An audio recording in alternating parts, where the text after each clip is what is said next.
Everything written about you is great.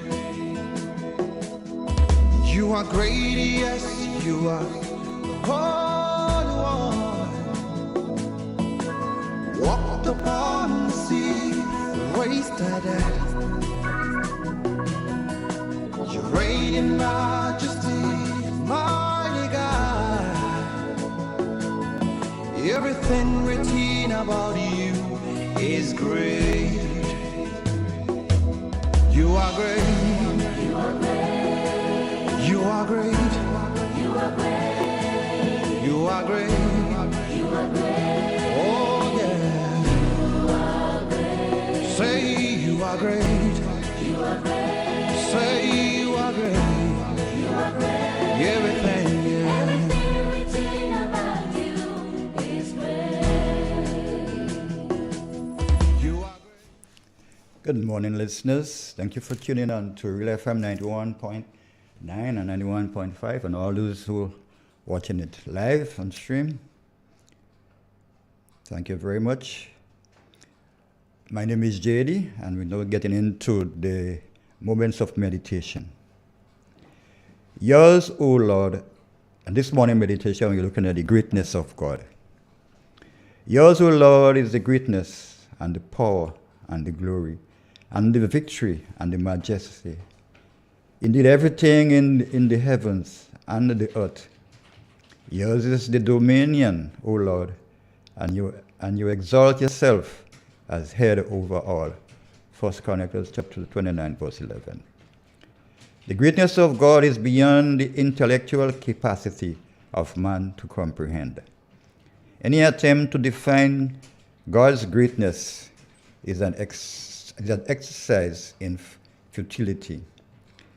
God has been described as omnipotent, having unlimited power, omnipresent, being everywhere.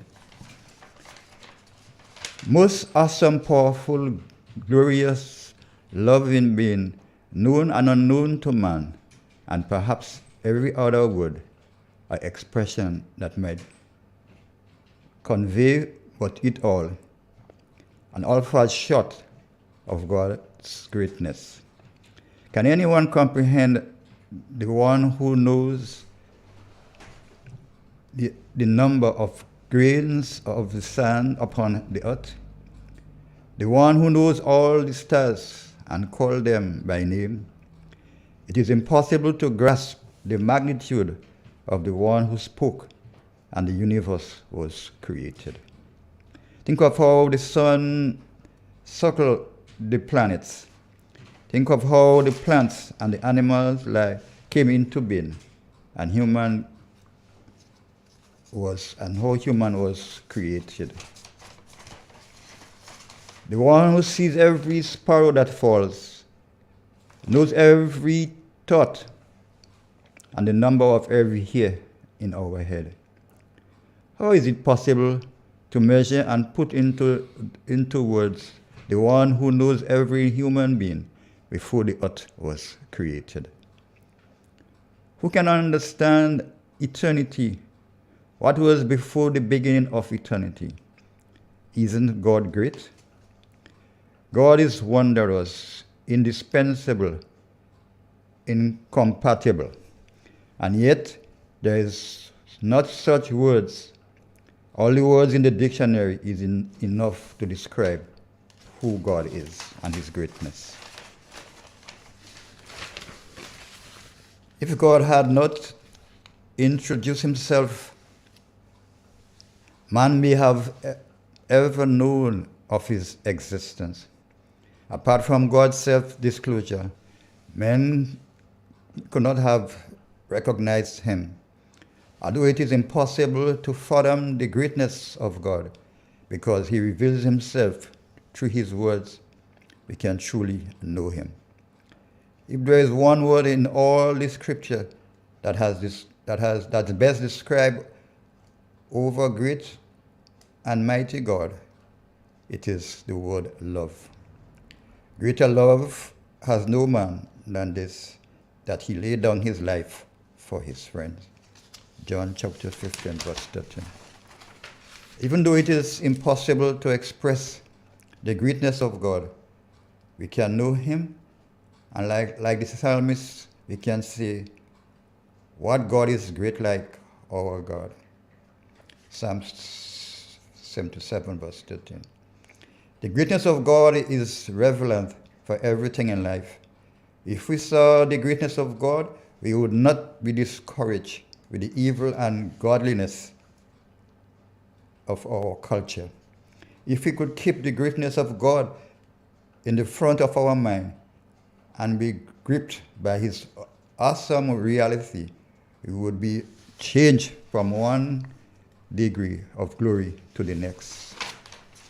God promised us an abundant life if we position ourselves in His greatness.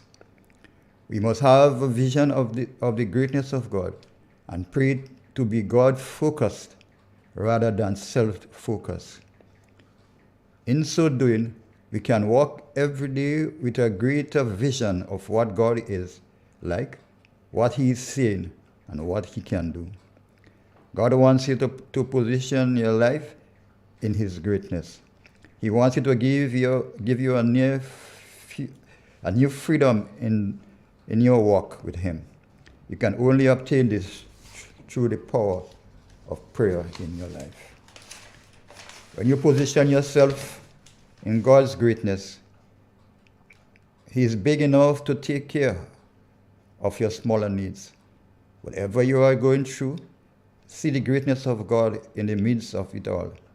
Open your heart to the great God who is with you and can take care of your smaller needs.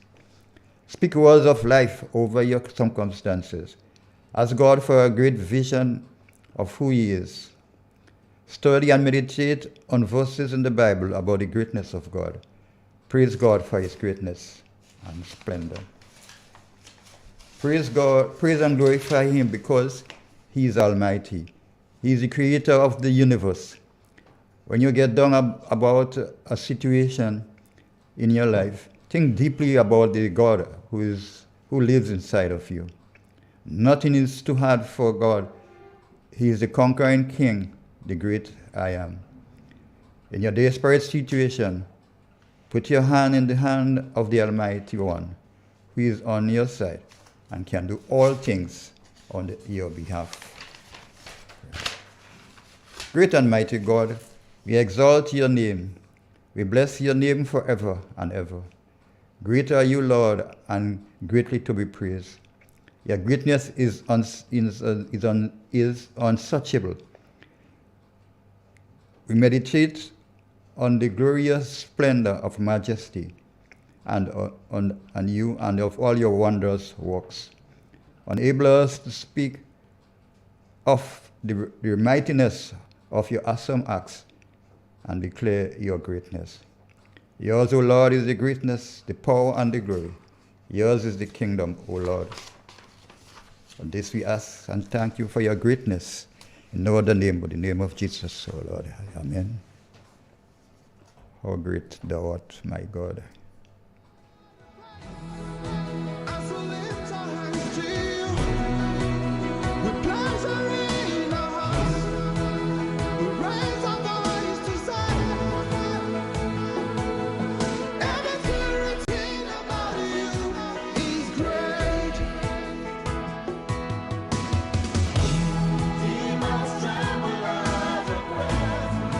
What a mighty God we serve.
Well. Good morning, my dear friend. How are you? That was for you, Unless you're not my friend anymore. I'm tired. You are? I'm tired. Tired of what? Planting potato. What was that? I say of planting potato.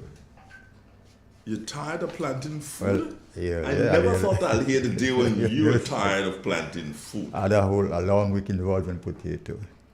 Since Monday, yeah. Since I started last week. And Monday I went to Birch Grove to plant some for someone. And the slips was not enough, and so we had to go and catch some slips from probably another 3 miles from where we located. And this is where I've seen the biggest potato field. It's in some part in Bylands. And the work is done manually. I say, boy. You mean the preparing of the Yes, ground? the ground. It's on up a hill, it's sloping. There's no road, only a pathway to get to the field. So that you cannot do no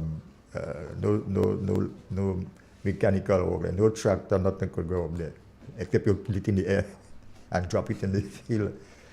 But that's the biggest field I've ever seen in my whole life, since I'm doing in farming of potatoes, and that is being done manually. I say, wow. Well, manually my camera not working this morning, I don't know why. Well, I have no clue. work it manually. If you're not working, you gotta do it manually. Well, I guess, but I don't know. It's just not. Yes, so that's It's what not, it is. It's So. not doing what it should be doing this morning. All right.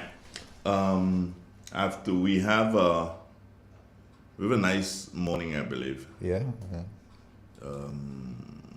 I have to.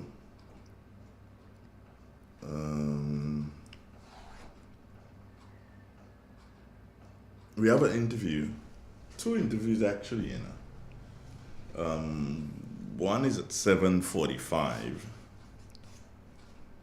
and the other is at 8:15. 7:45, we should be having a chat with Miss Haynes. Is that it? Alison Alison Haynes. Haynes, yeah, okay. Yeah. We should be talking to her at 7:45. At 7:45, that's great. That's great to hear Alison. I'm trying to figure out something here. I don't believe I don't believe I have Alison's email address. I need that, so I need to send a message. No, I won't have it on my thing. Okay. All right, I just sent a message, and normally I get a response pretty quickly from that. And then 8:15. at 8:15 we have some coconut people. Okay. Reginald's organized Okay, that's one. 2 young ladies, Sabrina Thomas and Nikema Patrick. Yeah, that's wonderful. They'll be speaking about the Coconut Project as funded by the Cardi. European Union, Oh, okay, True Cardi. through Cardi, of course, Okay. implemented by the Cardi organization Yeah. and the Ministry for Agriculture. Agriculture. So the objective of that is to increase the production of water nuts Yeah. and oil nuts, if you could call it that, if they get to that stage these days. So support has been given by Cardi in subsidizing the plans for the farmers and Okay. training Training. and so on. And if this guy is involved in it, Troy Augustine, and if he's involved. I don't know. I know he was He is the one responsible for nuts in relation to the Ministry for I know Agriculture. he was a specialist So he could be. in coconuts. Because they're basically asking, meaning Cardi, they're asking people to get involved. But one of the things is that they're asking you, if you're going to get involved, then they're saying that please, let's do at least an acre But it doesn't mean that it wouldn't help persons who are doing smaller plots. Smaller plots. But they're encouraging people to do at least an acre. An acre, that's great. You got that? An acre? Yeah. Have acres? Yeah, acres of banana, acres of yam. You don't want an acre, you don't want an acre. To plant waternuts, to plant coconut trees, sure. Why not? Okay, so That's wonderful, I guess. that should be your lady. So My lady. why don't you say good morning to her? Good morning, my lady. Good morning, good morning to you. Look at your name, yes? Yes. Really, good morning. Good morning, Jones. The man say you my lady, so I don't have a choice to say good morning, my lady. Yeah. Am I right or wrong? You're wrong. Okay. You right? You right? Yes, you Look right. at trouble in the house now. Any case, let us get on to the Lord's. Let us get on to the Lord's business first and stop talking Yes, about. of course, yes, the Lord first. Yeah. Good morning to you. Good morning to the nations. Zanji, good morning. Good morning, dear. I'm reading from the Word of God, John chapter 1, verses 32. And I knew him not, but he that sent me to baptize with water. And the same said unto me, upon whom thou shalt see the Spirit descended, remain on him. The same is which baptized with the Holy Ghost. And I saw, and I bear record that this is the Son of God. Again, the next day after John stood, and two of his disciples, and looking upon Jesus as he walked, he said, Behold the Lamb of God. And the two disciples heard him speak, and they followed Jesus.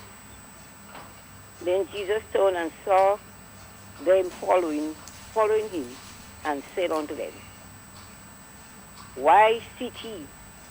They said unto him, Rabbi, which is to say, beginning and entering pity to his master, where deliverest thou? This is the end of the scripture reading. Thank you very much, Jones. So how are you doing? How's life with you? Well, I wasn't well for these past 2 weeks, but thank God I'm feeling a lot better. That's great. You're recovering from whatever it was. That's good. That's wonderful. There's only one person you could put your trust and hope in. Yes, in Jesus Christ. In Jesus. Through his Father. Through his God. Yes. And be encouraged with the Holy Spirit, Yes. which dwelleth in us. Which dwelleth in us. So I hope you have a wonderful day.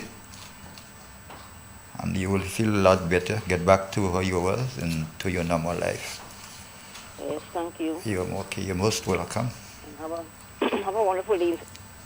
Auntie Donald, have a wonderful day. I don't understand. Mr. Auntie Donald, have a wonderful day. I see, I don't understand. You there?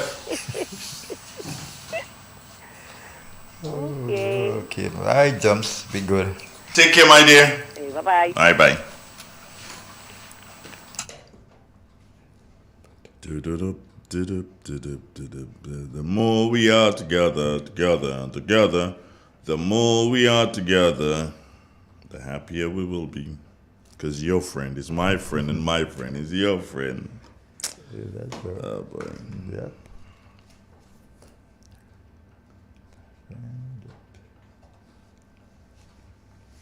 You know,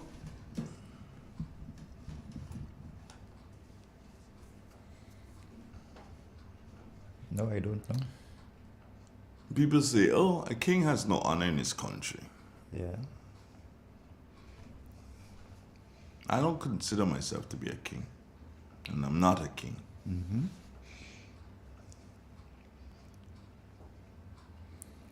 But you know what? No. I say to people, don't hate the player. Hate the game. They hate the game.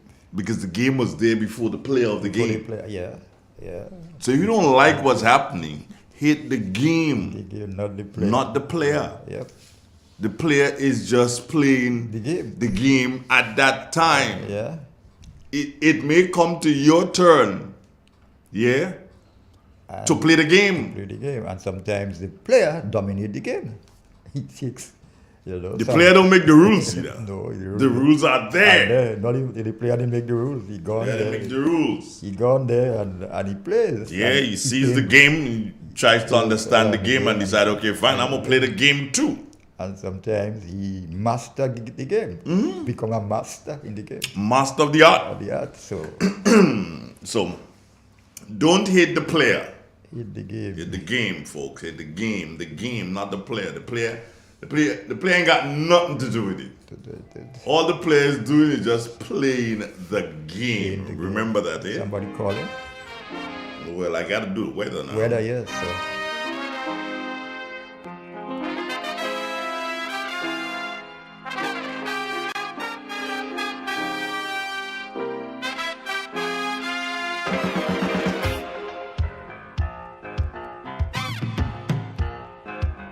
Where you go?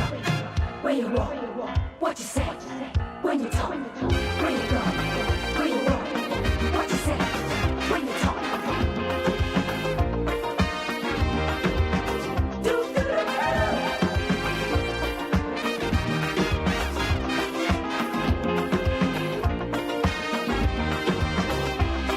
It's a hungry world out there, with everybody scrambling to get a share. Wolves in sheep clothing, birds of prey waiting to swoop down on you, and there's no telling what they'll do. You gotta be careful. You gotta be careful.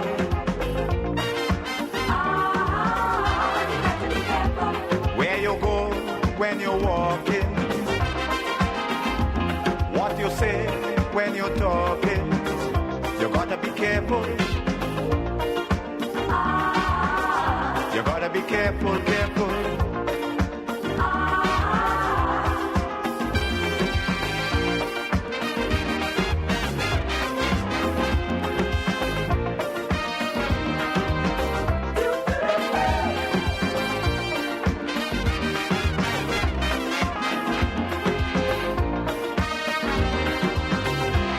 I say we have to prepare to meet the challenges of life without fear. Greed and jealousy, hatred and envy, man, you have to move with care in that jungle out there. You got to be careful. Whatever you do, whenever you do it, you got to be careful. And remember that I say, friends, don't hate the player.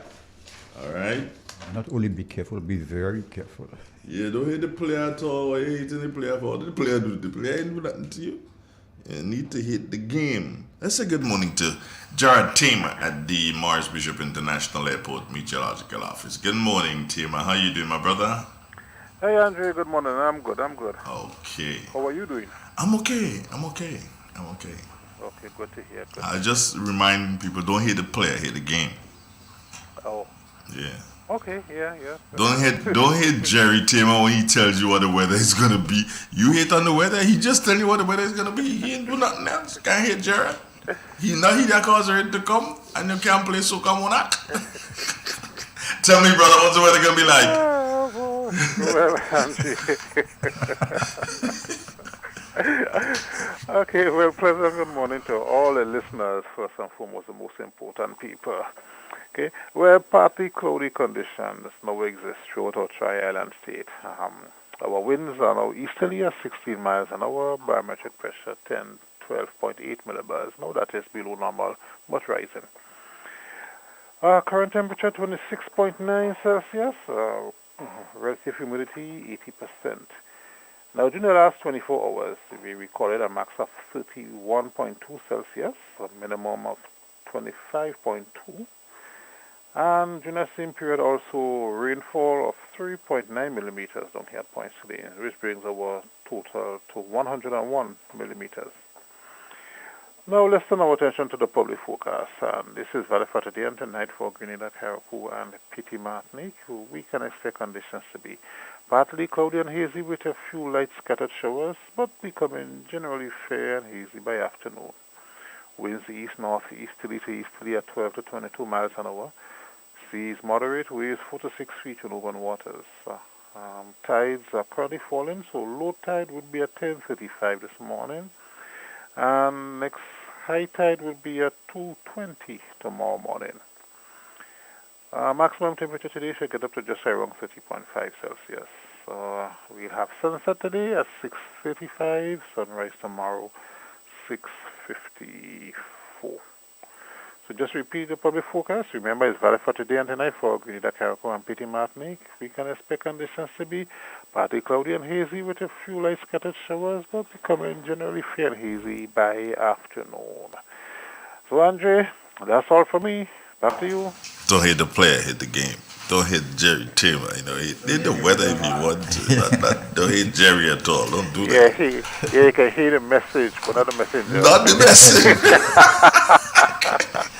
Have a good day, my brother. Okay, all the best, man. Take care of yourself. All right, good. It's real. It's 91.9, 91.5, www.therealfmgrenada.com. Brother, I have to stick on you this morning because my camera was working. Yeah. Yeah, it was. It was. And then it just froze. I don't know why. Well, they freeze it. Yeah, I gotta defreeze it, but it just froze. I have not a clue why it would have done that. Yeah, well. I don't know. So I'm stuck. Stuck in. Oh, I'm back. You unstuck. Unstuck now. Unstuck. So I have to do a bit of arrangement with me. And then some arrangement with you. Maybe. Uh-oh. No. Right. That might work for me, but something different has to work for you, my brother. Yeah, that worked for me, but something different has to work for you. So we're gonna deal with, we've dealt with me. So, right, so I'm gonna do it this way, and then I'm gonna try to do you. Yeah, do unto others as you'd like others to do it to you. That's what the good book say, right? Yeah. So you're a do? You're a doer? No, I am not a doer. Okay, so we need to do this. No, not that, Andre. You need to do this first. All right, so then, yeah, folks, if you see me doing things, it's just me trying to make JD look like a human being. When people do you say you'll be doomed for life, So you be careful what do you do. I hear. I say when people do you tell them you'll be doomed for life, you have to be careful of what do you doing. No, man. Andre, please. Blessed by the Holy Ghost and some. Do you understand? Blessed by the Holy Ghost and some. Holy Ghost is my brethren. Yeah, I'm joking the Holy Ghost there. The Holy Ghost is my brethren. So now I have you and I have me. So, right. So, we're supposed, remember I told you about this? And I'm trying to find now. Yeah. I sent a message. Oh, okay, right. So I got a reply to the message, JD. So I'm going to show you and we're going to talk. We're going to talk a bit. So folks seeing you and they're seeing you writing and everything. Yeah. Yeah, they're seeing all that. You didn't believe? No, I didn't believe. All right, so they're going to see all that. So now I'm going to send our first link to our first guest. So tell me, you said you went to Ladig? Not Maryborough. Yeah, go on. Birch Grove. Oh, Birch Grove. And then I went to another, what do you call that part there? Trying to remember the names. So we had this spring there. They bottled one of the waters up there. Claboni? Claboni up there, close to Claboni there. Okay. All right. Bylands. All right, so I'm sending now. I've sent the first. I've sent the first one. So in a short while, I'm going to send, because the first one doesn't start until 11:45. to 8. to 8. So right, send. So that's been sent. And then you know what? They say while you're in it, you do it, right? Yep. Okay, so I'm gonna send the second one. All right.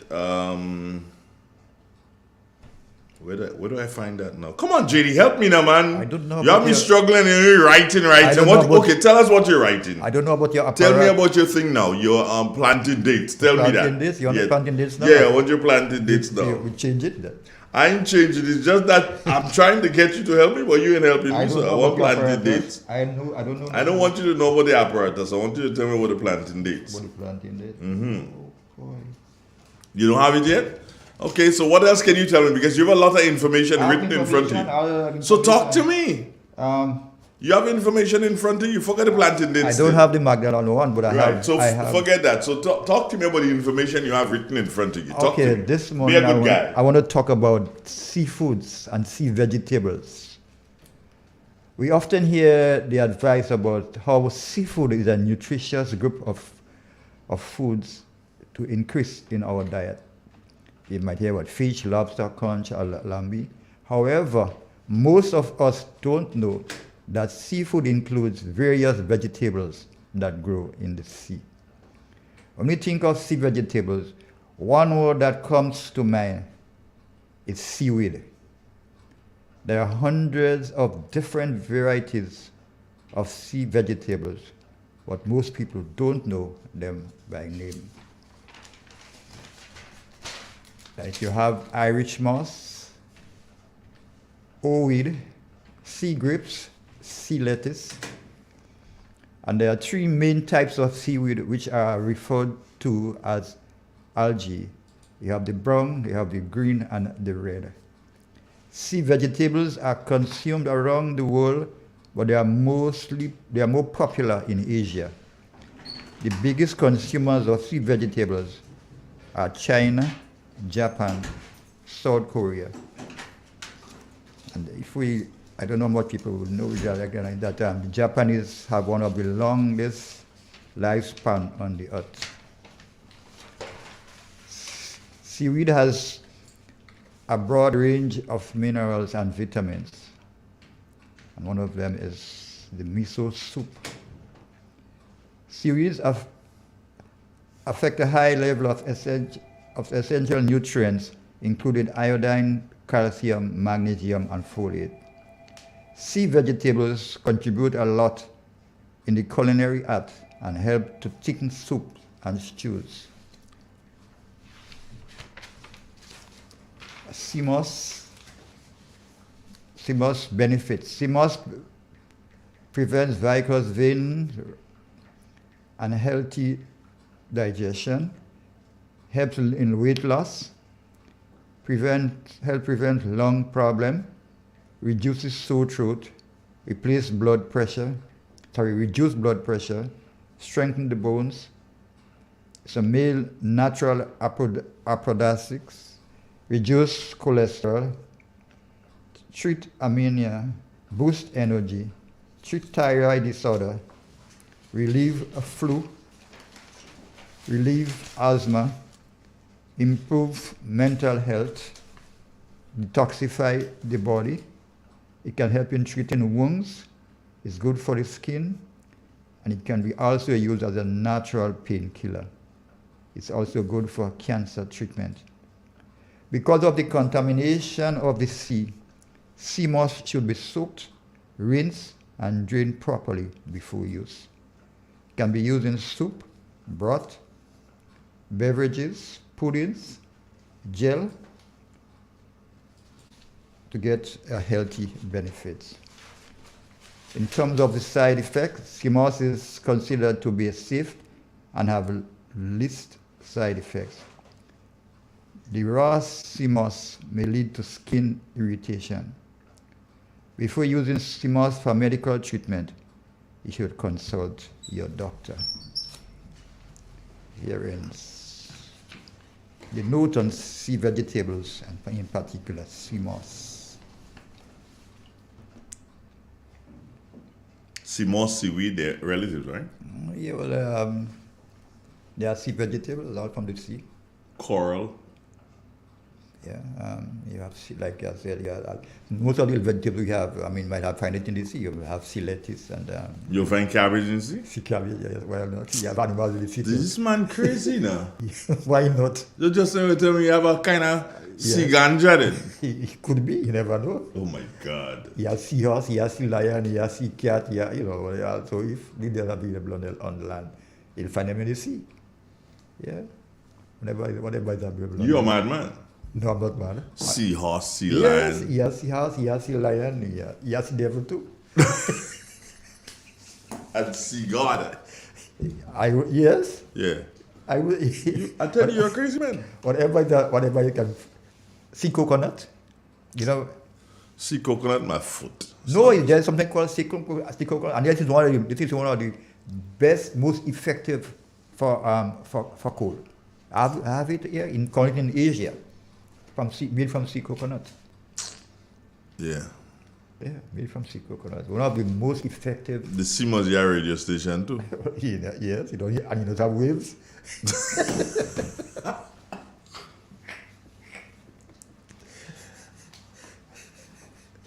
Perfect idiot.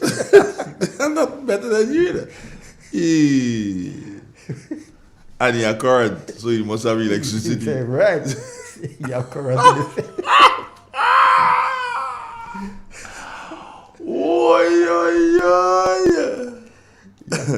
And you're bed, see bed, so you go sleep. Yeah, see better. No. You tell you the thing is under much Program done for today. much matters under seabed. So yeah, it's resting that you lying on the seabed. The other object lie on the seabed when So what's the difference between the seabed and the sea floor? the seafloor. Yeah. Same thing. One might be hard, one might be harder than the other. The seabed might be softer. And then sea cat. Yeah, sea cat, yeah. I ever heard about sea dog. I don't think, but I heard about seahorse. Sea Yeah. lion. Yeah, a lot of things in the sea, man. Land fish too. Yeah, you will lion. No, yeah, but yeah, sea lion. Whatever you can find on earth, you find it. You do a dog, no sea dog. We don't see them yet. Anyway, but I'm still marveled and baffled by your potato planting spree. Yeah, because there's this individual who wanted some planting and needed help. I said, okay, I'll come and assist you. So when I went there and I said, let me see what you have, the amount of scripture you have. I said, this is not enough. This lady says, yeah, that's enough, man. The whole bag of scripture you have there. I said, no, that's not enough. I go, I plant it. When I reach halfway, that was it. Finished. So luckily we had to go to the field and get some plants. And luckily too, I planted it Monday evening, the night rain fell.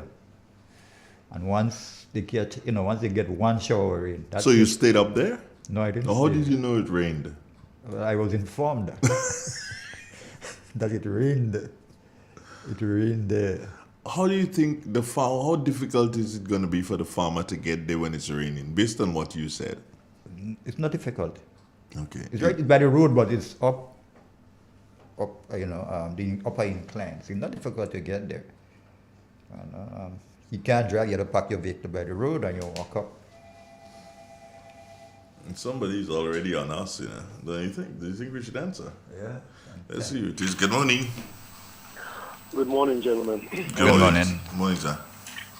JD, I was just wondering if I want to have if I want to harvest fresh sorrel for Christmas. A little bit louder, please. If I want to harvest fresh sorrel for Christmas, when is a good time to start planting them? It should be planting from now. It should plant already, and then it's still early to plant. The thing about sorrel, when you plant it, when it reaches, there's a time it's going to flower. And when the time comes, no matter what height it has, it will flower. But you should have already planted. Well, yeah, it's not too late because I'm intend to plant some maybe by this and next week. So it's not too late. Okay, well, I'm going to do that today then. Yeah, but bear in mind that once, no matter how, if you plant it, but let's say October, it may not grow tall, but you might get two petals.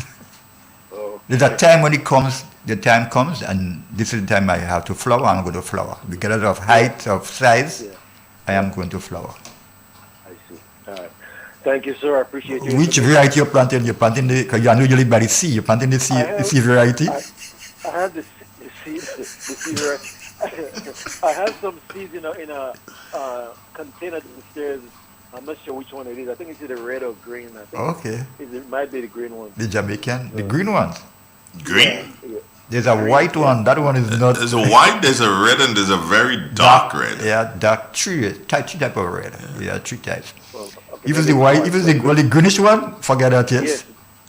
Yes. Yeah. It's White not one. greenish or white. Yeah, it's more acid than the red, It's And it- stronger, yeah. and it takes longer to bear. Oh. Yeah. Well, I'm going to stick him in the green. I'm not sure. Yeah, what well, I'm put gonna it. stick him in the Yeah, green. I guess, See what happens. and see what happens. Yeah. Yeah. I'm going to transplant some plants into the mountain today. Tell Okay. Mr. Mr. BJ when he comes. Those planting, they're not thriving in my area. When I got to transplant them up, then we'll see they do any better. Okay. They're not giving me any fruit. So, Wait, by your house? yeah. No, I don't think they will do well in your area. No, that is not. Yeah, That is not the climatic condition for them. That's probably true. Yeah, I don't think where you are located there Yeah. is not. So I'm gonna put them in the mountains. Yeah, that's where they belong. They belong to And when you see me in the cold mountain, what are planting? plantain. No, not making them bananas. He planted plantain. Yeah, I planted some nutmeg tree the other day too. Okay. You did? I'm planting nutmeg. Yeah, I'm transplanting nutmeg. I cut down all the cocoa. I'm going to just concentrate on nutmeg. Okay. So I'm planting some trees out there. So, yeah. All right, my All right, friend. guys. Take care. Appreciate it. Thanks. Okay, Yes. good. Yeah, have a great day. Yeah. It is real. It's 91.9, 91.5 at www.tv. Quarter two? Yeah, well, it's just about. I'm going to take a commercial break and then we're going to go. I think I see her there already. Is Allison Haynes. Yeah. Yeah, and we'll be talking about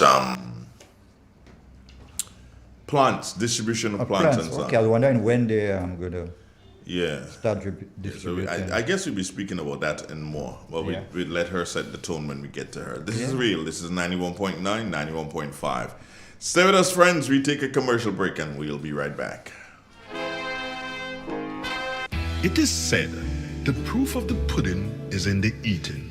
Therefore, the authenticity of the beverage can only be acquired in the taste. A taste which is original to Antoine de Beauregard Industries and comes from a combination of spices and local rum, which can hold its own all over the world. Woodman, a strength which speaks for itself. A taste which stands out from the rest, bottled with care, which speaks to perfection. Try Woodman today and be stunned by a flavor as never before. Let your palate savor that which is produced locally. Do not be deterred by substandard products. Our taste speaks volumes and sets us apart from the competition. You will be satisfied with every sip of our product. Say rum, say Woodman, feel satisfaction. Now that's quality. Agriculture, a pillar in the Grenadian economy. Gittins Home and Garden Center, your main pillar for agricultural supplies in Grenada. They supply fertilizers, herbicides, seedlings, and nursery items, diesel water pumps, walk-behind tillers, organic and environmentally friendly agricultural inputs. Serving you from 2 locations at Birch Grove and booth number 34 at the Vendors Market in Grenville.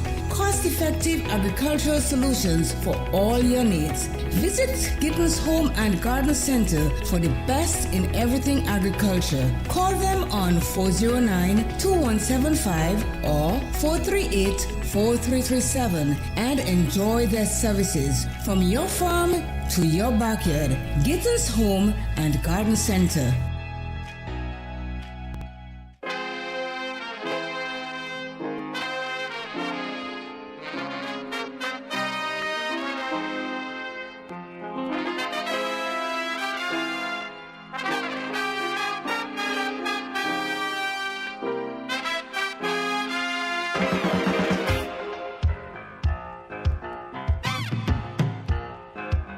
Where you go? Where you walk? What you say? So I told you that we'll be back shortly, meaning JD and myself. So we are definitely back. JD, you good? Yeah, that's excellent. Oh, you know you're good. And I don't know that you're good. Yes, I think I'm good. Oh, you think? So you're not sure? I believe that I am Or good. you believe? All right. Well, I believe that you're good too. So I'm going to link Miss Alison Haynes with us, and she's an official from the Ministry for Agriculture. So let's say good morning to her, and we do it this way and say, good morning, Alison. How are you? Good morning, Mr. Donald, Mr. Joseph. No, not Joseph. His name is just JD. That's all. Just JD. Good Yeah, morning, just- JD. Good morning, I put him Alison. here as Mr. Joseph in the past. No, you do me as ain't want, JD. he ain't want that Joseph thing again, yeah? So just let's leave it that way. Okay, good morning, JD. Good morning, Alison. Thanks for having me on your program this morning. I'm very happy to be sharing with you and the farming community. So how are you? How's the weather by your side? I'm fine. The weather, I guess it's the same as by your side. Lots of rain. I know most farmers enjoying the weather that we're having now, because we know some of our farmers have challenges with irrigation.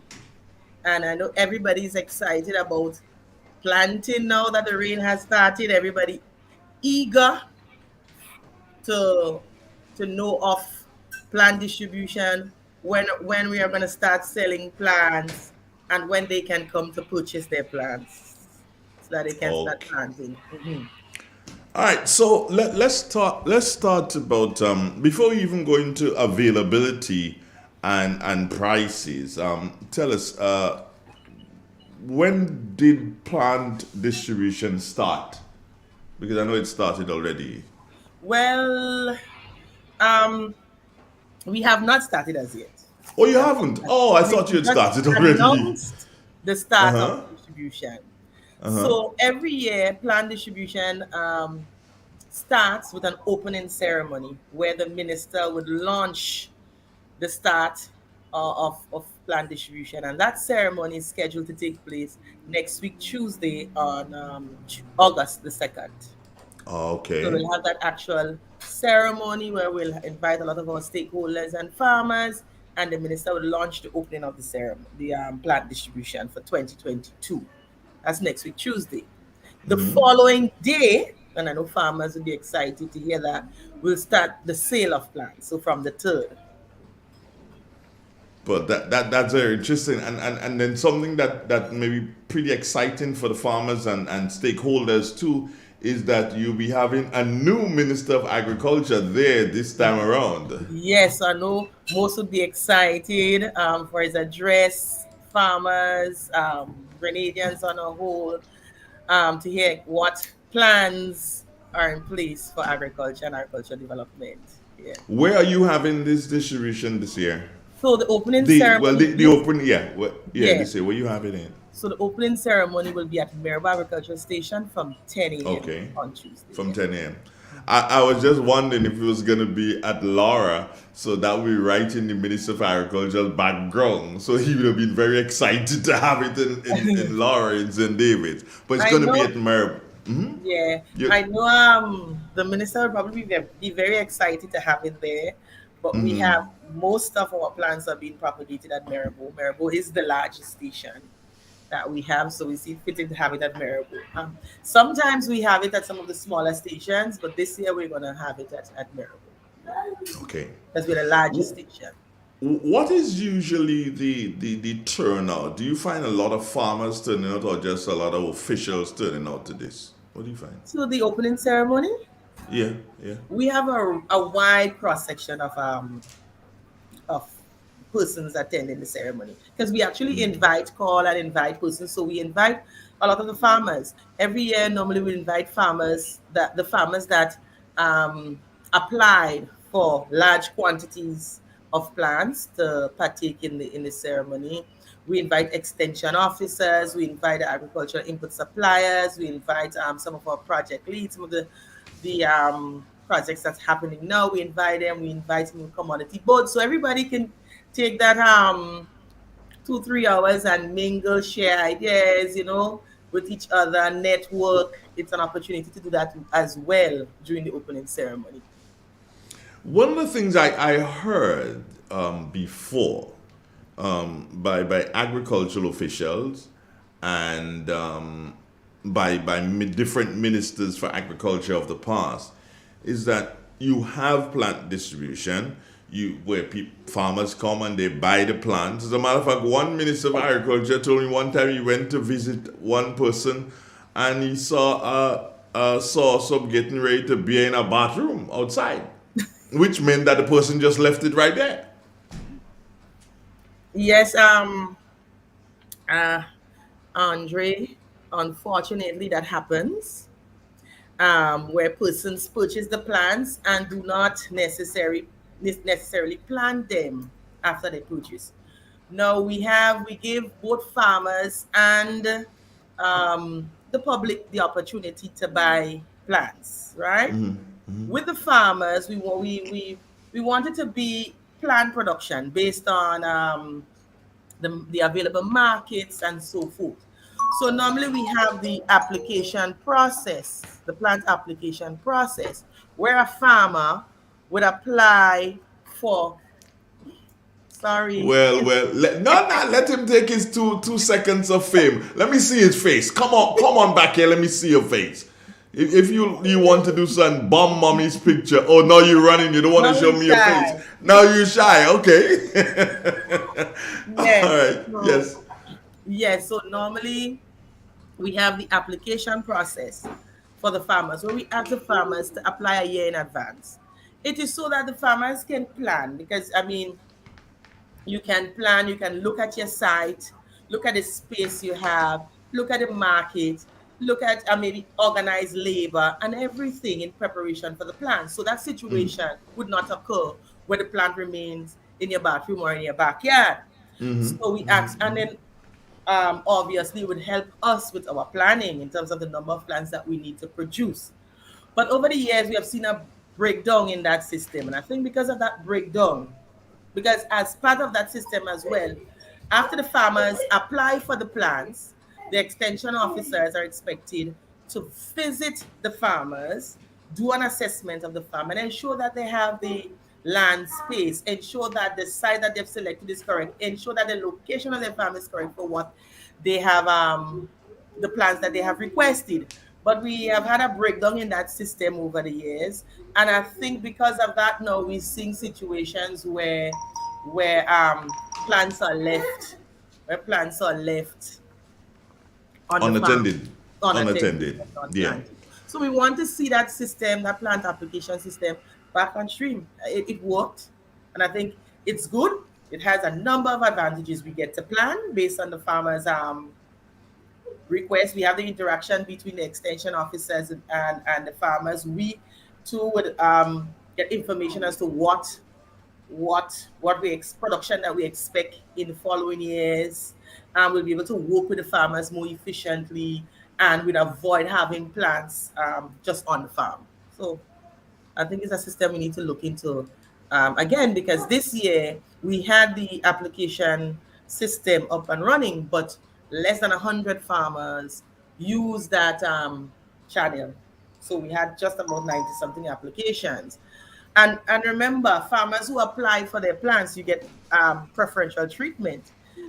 we give you priority to come in and purchase your plants. We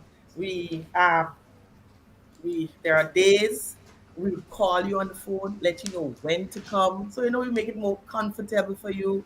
You understand? To come in, so it has a number of advantages of applying for your plans.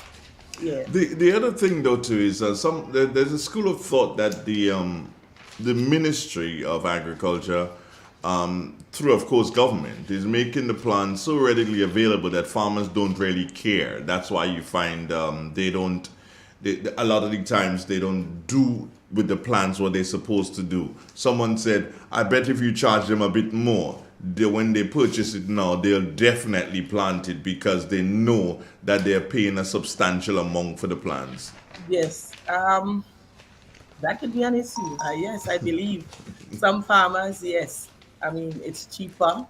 You can get some plants for as low as $1, so they take it, and it's not much money that they have invested, so they do not bother much. So that's why I think it's the extension officers, technicians like me. It's important to always use medium like this to let the farmers know it's subsidized, but it costs much more to produce the plants, and that they should consider, because this money could be spent somewhere else in the economy.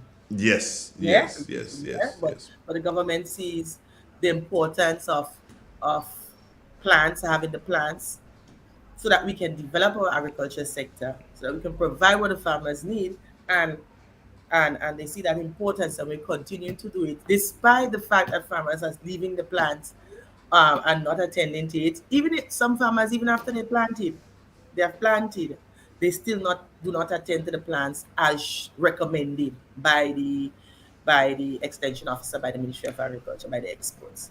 You may not be able to answer the next question, but of course, the Minister of Agriculture, the Senator, the Honorable Adrian Thomas, he would have at one point in time spent some time in in the public service in the Ministry of Agriculture, Ministry for Agriculture.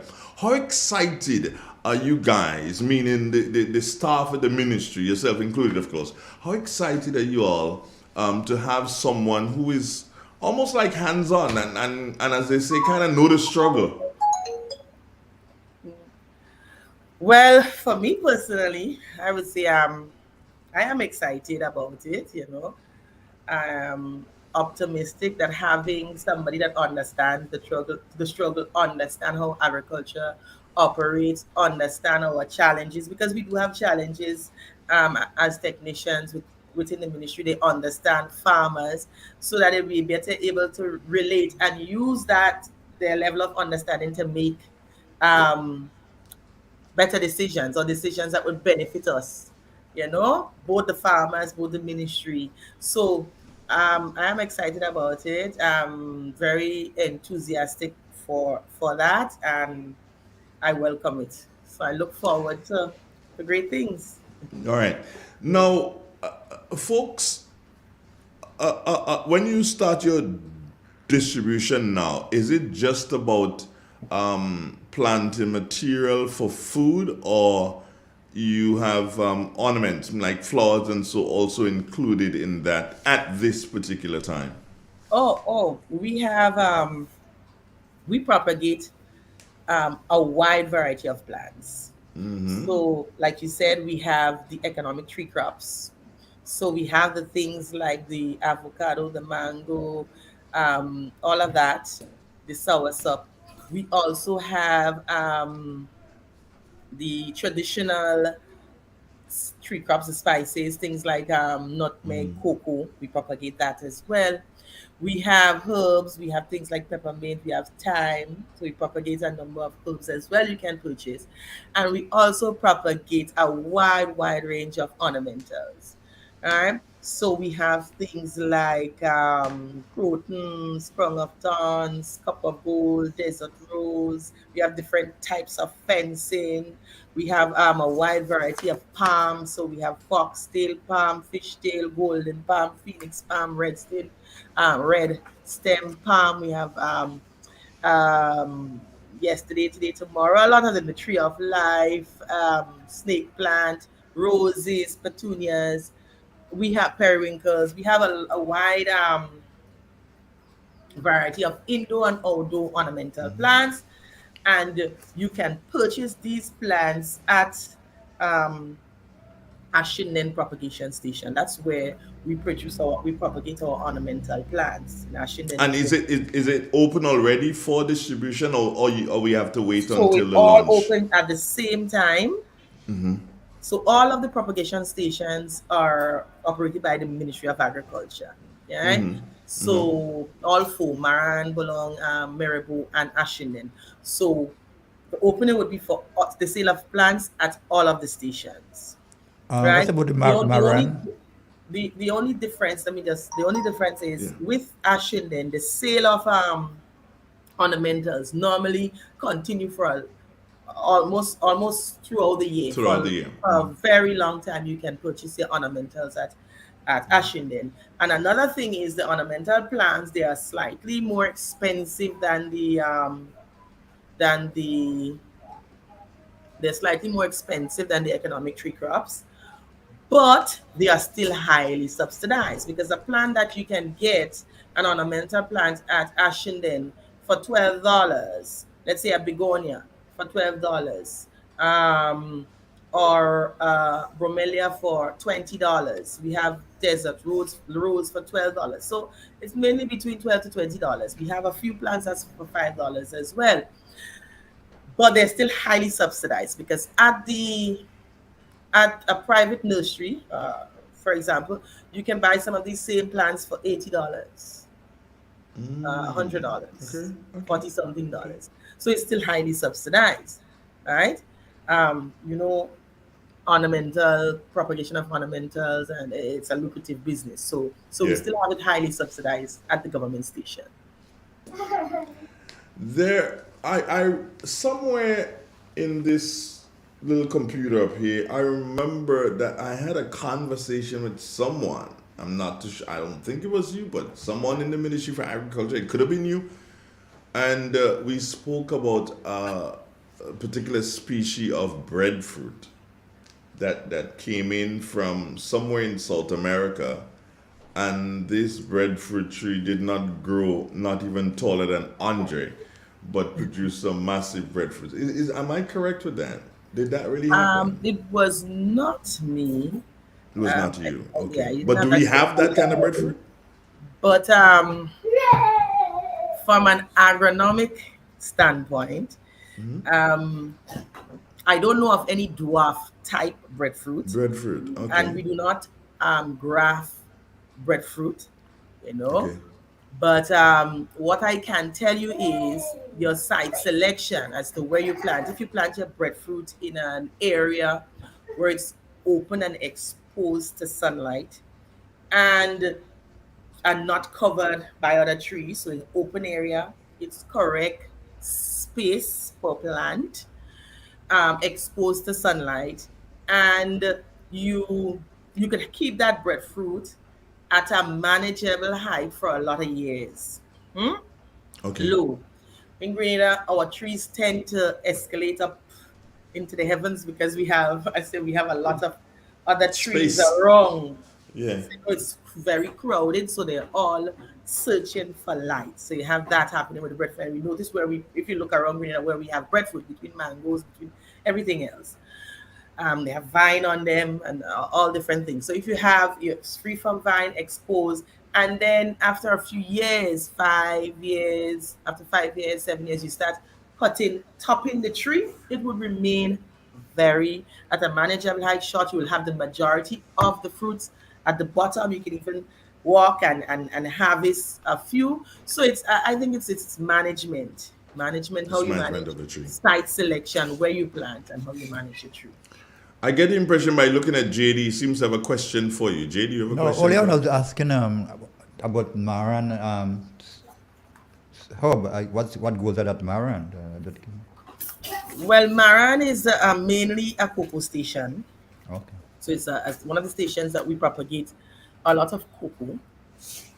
And it's also the site where we do our acclimatization or hardening of tissue culture plants. So when we bringing tissue culture plants. The workers, they are specialized in that, hardening the plants, the bananas, the plantain, the pineapple. They have the infrastructure there to do and the skill to do the hardening of the plants. So, but we do transfer from Maribor and Ashinden, some of the other stations, and Belong, because we want to accommodate the farmers in the west. We understand that the stations are different parishes far. We do transfer some plants, tree crops, and other spices to Maran based on the application, so that we can accommodate farmers in the west and even in the north, in the northern part of the island. So we make it easier for them. So we have done the transfer already. So we are ready and prepared to go for next week, Tuesday. All right, next week Tuesday is going to be the date when you will be, as they say, spreading your wings and letting farmers know that they can come in and, Yes. well, they can attend the ceremony. And while they attend the ceremony, will they be able to purchase on the same day? Normally it's we did it 1 year, Mr. Donald, but it could be very hectic, because we have with us the ministers, we have a lot of specially invited guests, ambassadors, we have persons from program. It's a bit difficult to accommodate, the sale of plants. So normally we leave it for the following day. We start 8 o'clock sharp the following day. But as you said earlier on, persons who would have given an indication of what they want, how many they want, they may have already had conversations with y'all and can pick up when their stuff is ready to pick up. Right. So we started making phone calls this week. So we already contacted a number of farmers. Unfortunately, it's not as much as I would have liked, because we like to coordinate things. We already contacted a number of farmers, telling them where they can go to collect their plants, which station, based on what they have requested, and what time that they can come to collect. All right, so you've got that under control. Yes. And you did speak about prices, and already we know that, as you've said, and we have known all over the years, that government continues to assist the farmers in that way, in terms of making sure that the cost of the economic tree crops and other things, everything actually, the cost is kept down. And I need you to plug here in the farmers' ear the fact that,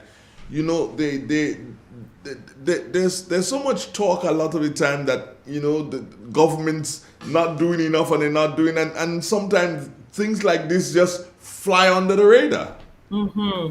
Yeah, I believe that things like this, it seems almost insignificant to some, the farmers and the public at large, but it is important. With all these plants, we would not have nutrition security. We would not be able to plant some of these economic tree crops. Remember that a lot of these economic tree crops, for example, that we plant here, we consume a lot of it locally here. Right, so in terms of nutrition, getting our vitamins, vitamin C, nutrients, it's important that we have it.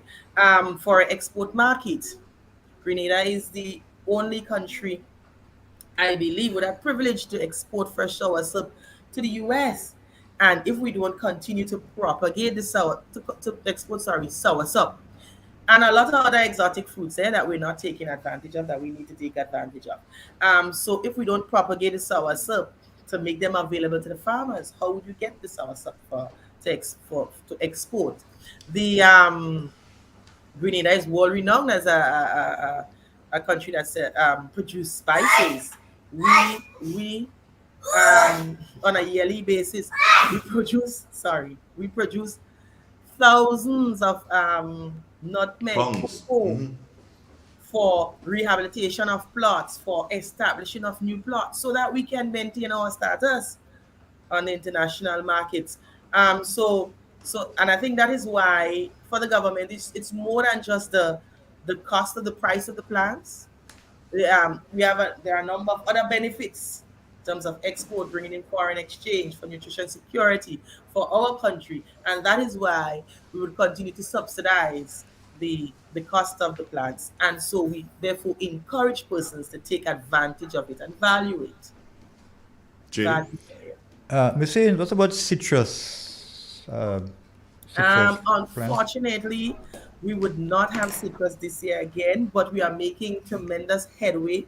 We are optimistic that next year, please the Lord, even before the opening of plant distribution, that we would have citrus available.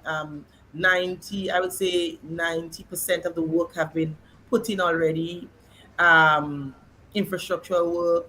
We have purchase equipment that is needed for the propagation of citrus, and it's just a few more small things that needs to be done for us to start the propagation of the plants. So we expect to have citrus next year, please the Lord. Explain to us what was the reason for that. In 2016, we stopped the propagation of citrus because of a citrus greening disease. So I don't know if you heard about the disease, but we found that the disease was present here in Grenada, and some of our citrus plants were infected with that disease. Because in order to propagate citrus, we must maintain fields of citrus where we can actually get, because we do the budding of the citruses.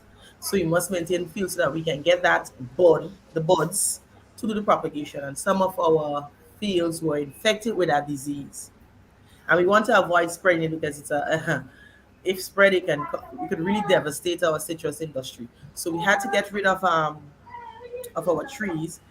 We had to source clean planting materials so that we can start afresh. And the disease is transmitted by an insect, so we have to change our operation. The way in which we produce citrus. Most of our nurseries are open, covered on top, so we have the adequate shade that we need and light, but it's open. So we had to change the type of nurseries that we have to a more protected structure, enclosed structure, where we have the plants there grown enclosed so that we can do our operation, enclosed to avoid the insect from coming into the nursery and further infecting more plants. All right, so the prices are right. The plants are available, so we can safely say that by next Wednesday, farmers will have it. But you would like them to come out to be a part of the opening ceremony on Tuesday at the Maribor Propagating Station. Is that it? Well, not quite. We have invited a few farmers. Okay. We have already called the farmers. We invited a few farmers, and like I said, we invited the majority of the farmers are farmers that made application for plants, right? They made application for plants. Okay, so those are the ones we invited. So Yes, finally, Haynes, what as a technical officer in the ministry and speaking to farmers who you want them to make best of what is available, with the understanding that government spends millions to ensure that they have these available so that they can feed the nation. What say you to these farmers now who are listening to you and some of them viewing you? What say you to them finally? Well, it's important that the farmers care for the plants. Understanding all that was said this morning, it's important that they care for the plants. So I would probably share a few tips, maybe quickly for 2 minutes, of some of the things that the farmers need to do in order to care for the plants. And it starts from site selection, right? So as a farmer, you should choose the best location for whatever type of fruit tree or whatever type of tree that you're going to plant. Most plants prefer to be fully exposed to sunlight, and that's something we need to always remember in order to make their food. Some plants, however, would require a small degree of shade in the early stage of growth. So things like the cocoa. So farmers purchasing cocoa, you have to ensure that the shade plants are already established before planting the cocoa, right? Some would require some protection from the wind. So ensure that you have a windbreak. If you don't have it, then it makes no sense planting. So things like avocado would need protection from the wind. You have to also remember that fruit trees come in various sizes, therefore adequate spacing is needed for the type of tree that you want to establish. So you have to look at your land space. Mangoes need, the Julie mango, for example, may need the smallest amount of space, 25 feet apart. The other mangoes need 30 feet. Make sure you check, make sure you have enough space so that you do not plant things too closely. Your nutmeg need a required amount of space, 25 feet. Your cocoa, 20 feet in terms of the distance between plants in rows and so forth. So you have to look at your land space so you avoid having too much purchasing excess plants. Plants, most plants like well-drained soil, so ensure that you establish your drains. Most plants cannot tolerate waterlogging. They require nutrients, so ensure if it's organic, you have all your compost, your manure, your mulch, your compost material to purchase, right? Your plants. In terms of planting on steep slopes, because Grenada, the majority of our lands are on steep slopes. There are several options that you can do to protect your tree crops and protect your land after when planting on steep slopes. Things like planting trees on eyebrow terraces, establishing hedges of grass and barriers across the slope, right? So that you can slow down the flow of water. So you need to take all these things into consideration. Contour planting when you're planting on slopes. Remember, when you're planting, the hole should be dug wider than the size of the bag that the plant is in and a little bit deeper in height, right? You can put your pen manure as an organic farmer, or even whatever. Even if you're you use fertilizer, it's important to put your pen manure to condition the soil. Your pen manure and your condition the soil. If you use fertilizer, that is when you apply your TSP and your starter fertilizers in the hole and then plant. Remember, some farmers we have seen in the past, I know it may sound ridiculous to say it, but some people would have planted their plant in the bag, and then years later come back and say, I purchased a citrus in Maribor, it never grew, it's the same size, and it's simply because we dug up because it was mysterious. The plants were still in the bag. So you have to take the plants out of the bag and then put it in the hole. Now that it's raining, the rain is here, we want to conserve the moisture in the land as much as possible for the dry season. So at the end of the rainy season, ensure that you mulch, especially farmers without irrigation. Even if you have irrigation, you still want to conserve water, you mulch your plants. It's important to mulch. And for some of the tree crop farmers, intercropping, it's important. It's good to cover the land so you do not have the land bare, and well as an opportunity for you to make extra cash. So in the early stage of the growth of the fruit trees, you can intercrop with plants to bring in an income, right? So you get an income, the short crop. The choice of intercrop is very important. So you can use things like planting pigeon peas, corn, sweet potato, you can use cassava, vegetables, and all these things to intercrop between your tree crops so that you can bring in an income whilst you wait on the crops to come into production. Did the Ministry of Agriculture have anything to do with the planting and or propagating of the razor grass that they're using at the dump site? In Perseverance? We didn't assist in the planting. Oh, okay. But we do have, that grass is called vetiver grass, sweet grass or something. It's very good. Because of the root system in terms of holding up the soil, the loose soil to avoid erosion and this kind of thing.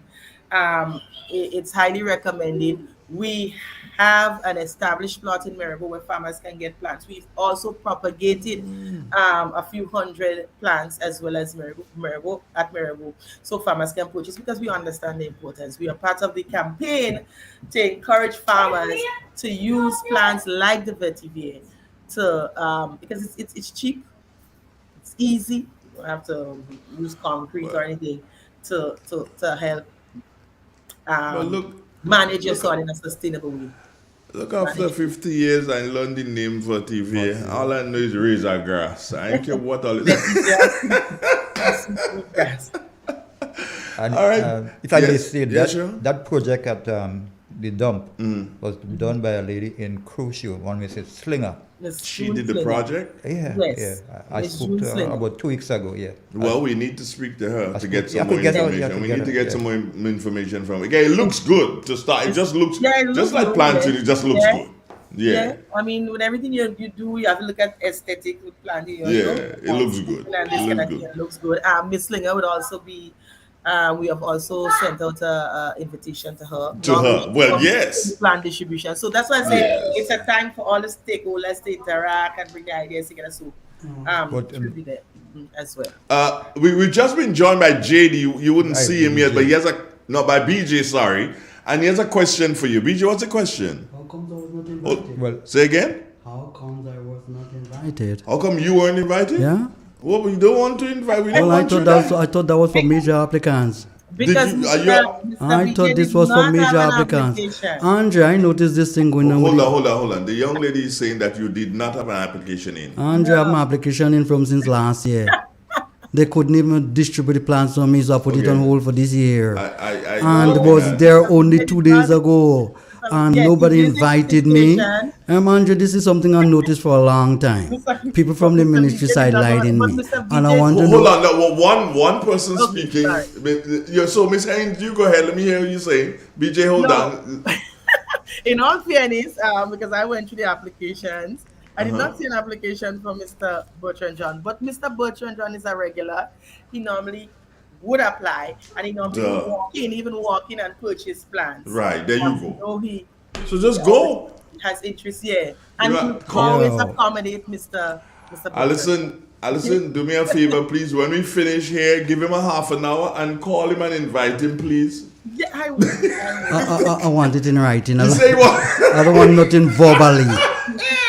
I'm not trust Grenada on this last one. Put it in writing. Put it That's all. right in. That's But my this- long-standing friend. Yes. Only a friend could do that. Only a friend could do it. Miss Hills, Yeah, yes. I need to visit. I need to come to that function and to get information for the program. Can I? Yes. No, he wants to know if you can walk in. Yeah, you can. I guess you can walk in. Yeah, you can walk in. And Hey, Haynes, thank you. I know I can extend an invitation to you, JD. All right. So Okay. Haynes, thanks, because I have to go now to talk to some young ladies who are in that the coconut project that Cardi is handling. I'm gonna talk to a couple of young ladies. So we're kind of busy this morning, so we Okay. gotta say goodbye. All right. All right. So Thanks take for care of having me yourself. on the program. Yeah. No problem. No And problem, we dear. need, Take we need care. a report from you after maybe next week or two. After Yeah, in a couple of weeks we'll have a chat with you again. Okay. Thank you very much. Okay then. Okay, no problem there. Take care of yourself. All right. This is real. This is 91.9, 91.5, www.drealfmgrenada.com. We take a break. When we come back, friends, we will be speaking to two lovely ladies who are into coconut production. This is Real FM Radio.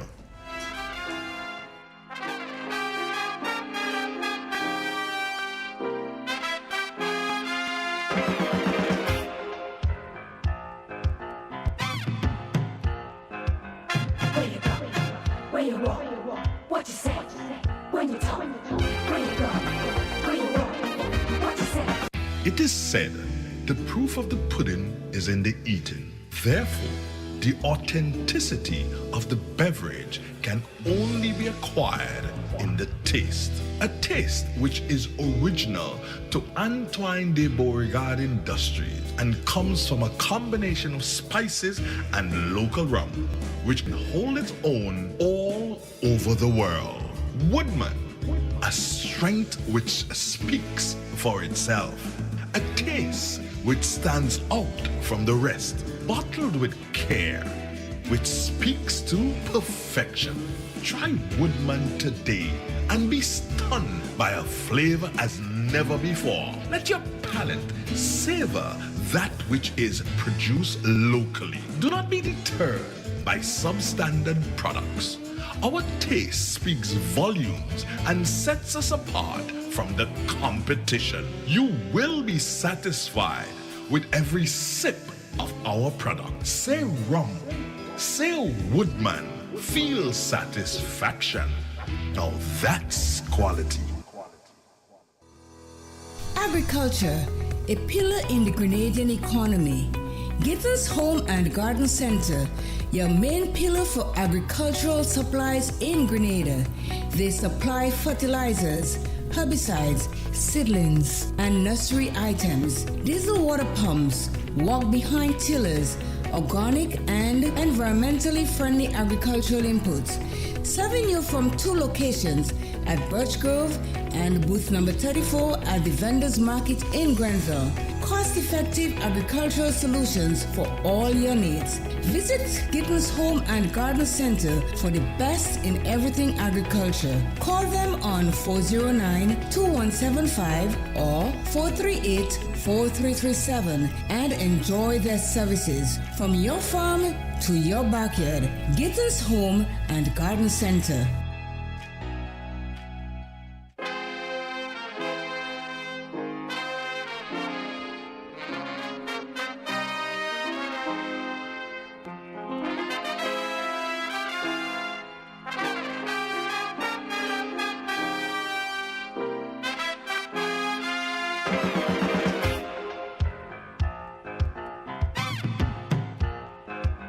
Where you go? Where you walk? What you say?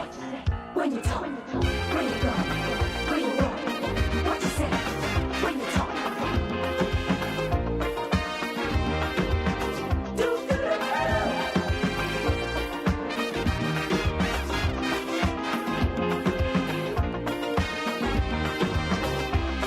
It's a hungry world out there, with everybody scrambling to get a share. Wolves in sheep clothing, birds of prey waiting to swoop down on you, and there's no telling what they'll do. You gotta be careful.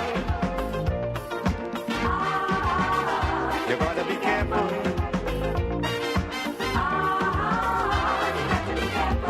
Where you go when you're walking. It is real. It's 91.9, 91.5, www.durelfmgrenada.com. Good morning, Grenada. Good morning, Caribbean. Good morning to the rest of the Eastern, the Eastern Caribbean. Good morning to friends listening on the Eastern Seacoast inside of the United States and those on the west side. So east side, west side.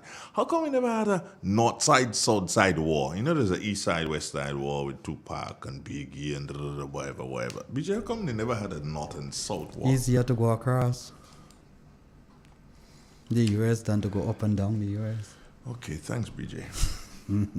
I don't need to say anything more. I need not say anything more, my brother.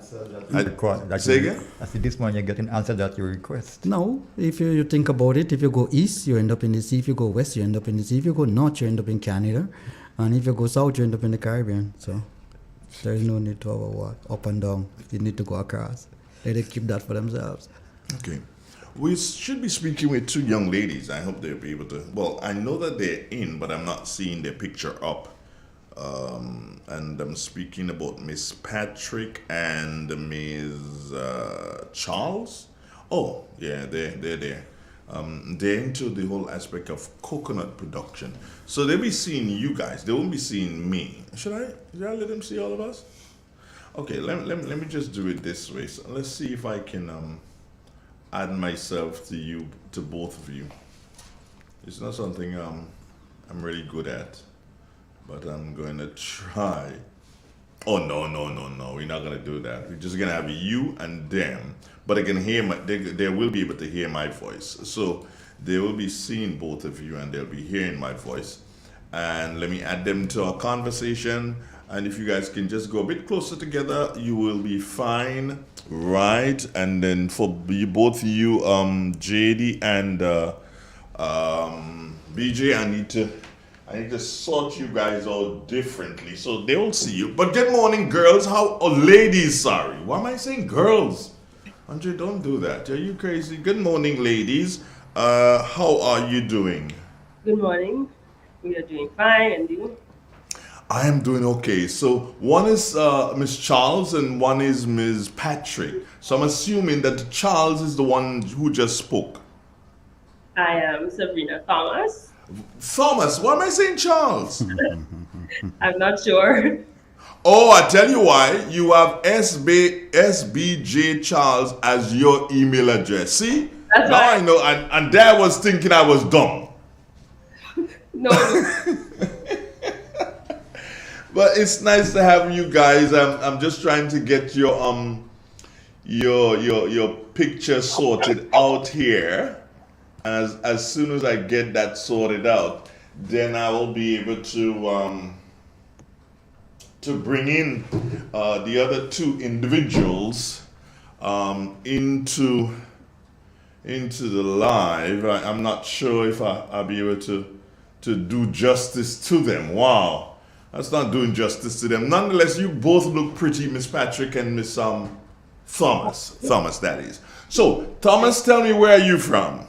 I am from Guava State, St. John. Oh, Guava State in St. John. Yeah. And you trek all across the island to go to work? Yes, I do. Wow, how do you do that? Every day? Yes. You drive? Yes, I do. Okay, because if you didn't drive, you'd be spending half of your work day on public transport, my dear. And Miss Patrick, that's it? Yes, Patrick. I am from Hope St. Andrews. You're from where? Hope St. Andrews. Hope in St. Andrews. Well, I was hoping that you'll be with me this morning, and yes, my hope came true. You are with us this morning. No, when I spoke to Mr. Reginald Andel, he told me that you both were involved in this coconut project. Who is going to tell me what the coconut project is all about? Well, the Coconut Project is a regional project in different Caribbean islands, and we are in phase 2 of the project. The title of the project is the Alliances for Coconut Industry Development, Expansion, and Enhanced Support for the Caribbean. So it's a project that is aimed at strengthening and developing the coconut industry of the Caribbean region. Okay, and when did that project start?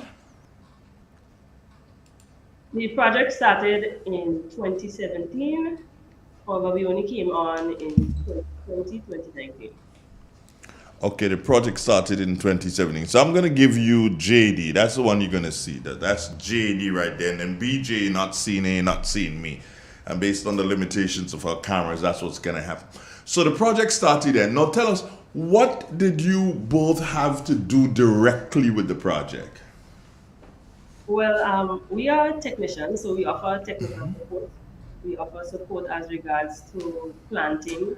We also offer support regarding planting material, any type of equipment needed for your coconut production.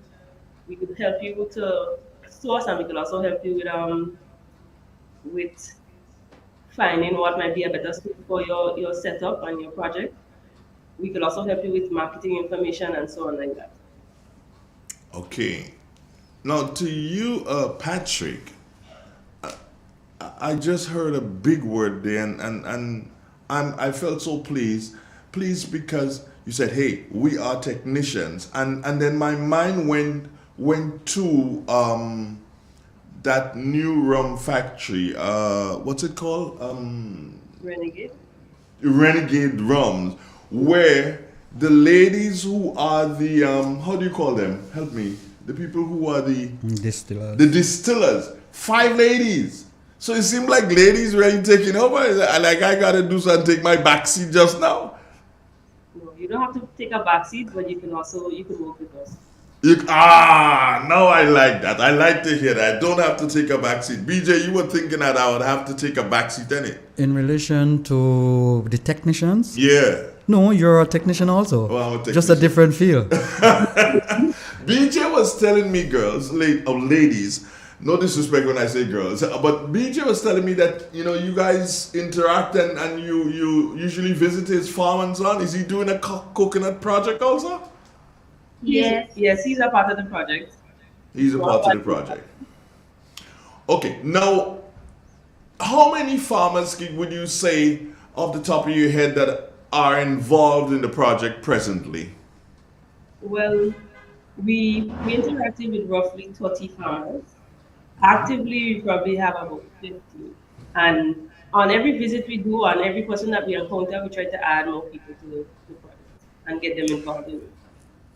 Are you happy with that amount, or do you really and truly see the need for more farmers getting involved in this? Well, the more farmers we have, it will be better for the. So we're not having a limit on the amount of farmers we plan to target. All right. Now, you did not supplant it for mainly two reasons. Well, three: for cooking, for oil, and for coconut water nut. Is there a particular type of nut for a particular type of process here, like for different ones for different things? Is there? Well, we have nuts that are better for certain things, but almost all the nuts can be used to make oil because they all have the flesh. The only thing is that if you want to have a nut, if you want to have more oil production, you would try to use a Atlantic tall, which is the oil nut. Those are the coconuts that you find along the beaches and so on, the longer coconuts. The other nuts, which are the dwarf nuts, so the yellow, the orange, and the green, those are the ones that you use for water because the flesh is a little bit thinner and it has less oil in it. Is there or do you, okay, so you have planting material for all these different varieties that you can distribute to the farmers. Is that correct? Yeah. We also have a nursery in there is also a private nursery in Redgate. His name is Mr. Peter Wills. Mr. Peter Wills Private Nursery. That's right on the roundabout in Redgate. And he's offering water nuts for sale. We have oil nuts and water nuts here at Kadi. And we're also setting up a third nursery in Glenrock for Glenrock farmers.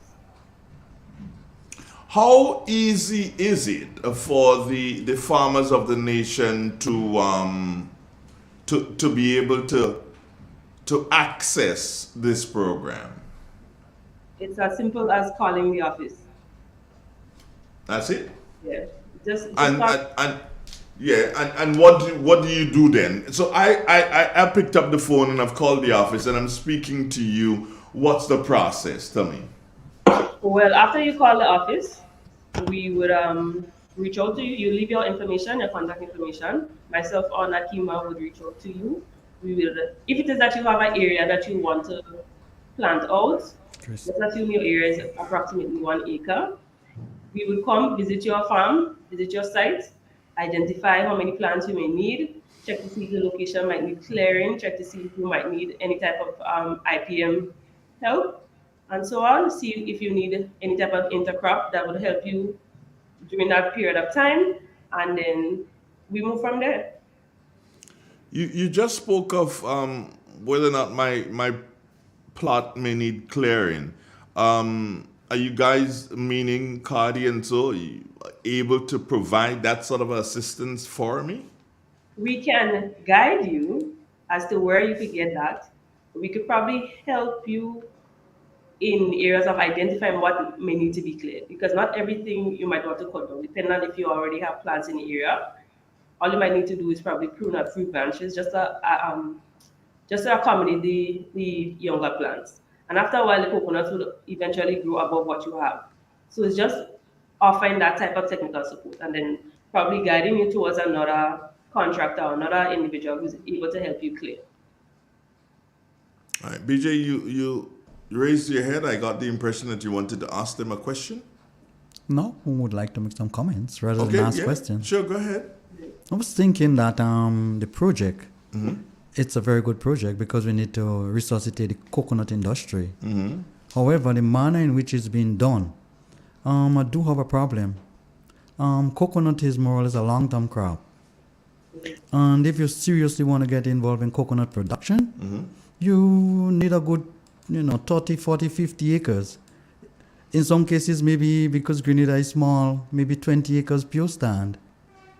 And while you are waiting for this coconut to seriously come into production, you can intercrop if you want to, but it'll be very difficult to raise serious money while you're waiting for this to come in. Yeah. And you more or less have to source all the inputs yourself. So what are you suggesting? I'm suggesting that probably through the ministry, because since the Caribbean more or less project, through the different government, or even through CADI, they need to give the farmers more direct support. And not just direct support with the logistics and stuff like that. They need to make the planting materials more readily available. I need to get some plants and have to travel St. David's in order to get it. Probably they can have different nurseries throughout the country rather than having it one central place. It'll cost me like what, $250 for chockage? No, I'm just as you're saying this, BJ. I'm in my mind's eye, and ladies, I'm just thinking this year. Yeah, as BJ has indicated, coconuts do not bear in 6 months. They take what, about 3 years? 3 to 5 years. 3 to 5 years before they declare anything of standard or whatever. No, the thing is, what you're saying here, BJ, is that you're asking the governments in the Caribbean to understand this and understand that if a farmer has decided, I am going to put 2 acres of my property under pure stand coconuts, then there should be some sort of a subsidy source that he can draw down from. First to clear lands, second to purchase the planting material, third to have it brought to his property, fourth to have it planted, and fifth to assist him in clearing over time until it nuts get to an area where they don't need to be cleared again. Is that what you're saying? Yes, Andrew, what I'm saying...